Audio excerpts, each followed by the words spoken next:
আমি সকালবেলা বাড়ির মধ্যে হাত মুখ ধুইয়া ঘুম থেকে উঠে উঠে সকালবেলা আমি কাজে যাবো ভাত খাইলাম বসি ভাত খাইতে আসি তো আমার মা দেখছি উঠানোর মধ্যে কাজ করতে আছে।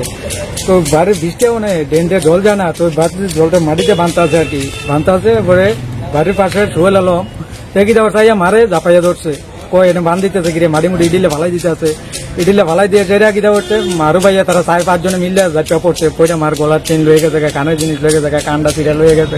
তোমার মার কি মারধর করছে? অনেক মারধর করতো, অনেক। তোমার মারধর করছে? আমার মারধর করছে না, কি করছে আমি বাধা দেবো নাই, আমার মারধর করছে।